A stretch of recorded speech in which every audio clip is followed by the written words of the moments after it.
Hey guys, in this video I will show you how to update LinkedIn profile without notifying contacts.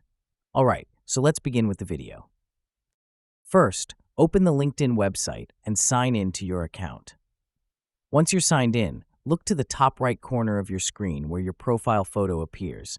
Click on your photo, and from the drop-down menu, select Settings and Privacy. Once inside the Settings menu, navigate to the Visibility section on the left sidebar. This section controls who can see your activity, updates, and profile changes. Click on Visibility to open its options.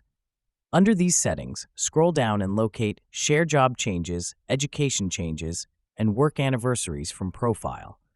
This feature, when turned on, notifies your connections every time you update your profile, something we want to avoid right now. To keep things private, simply toggle this feature off.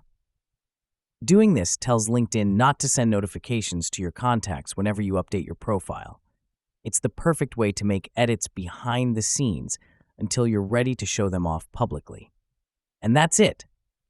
So that is how you can update LinkedIn profile without notifying contacts. So that's all for this video. Thanks.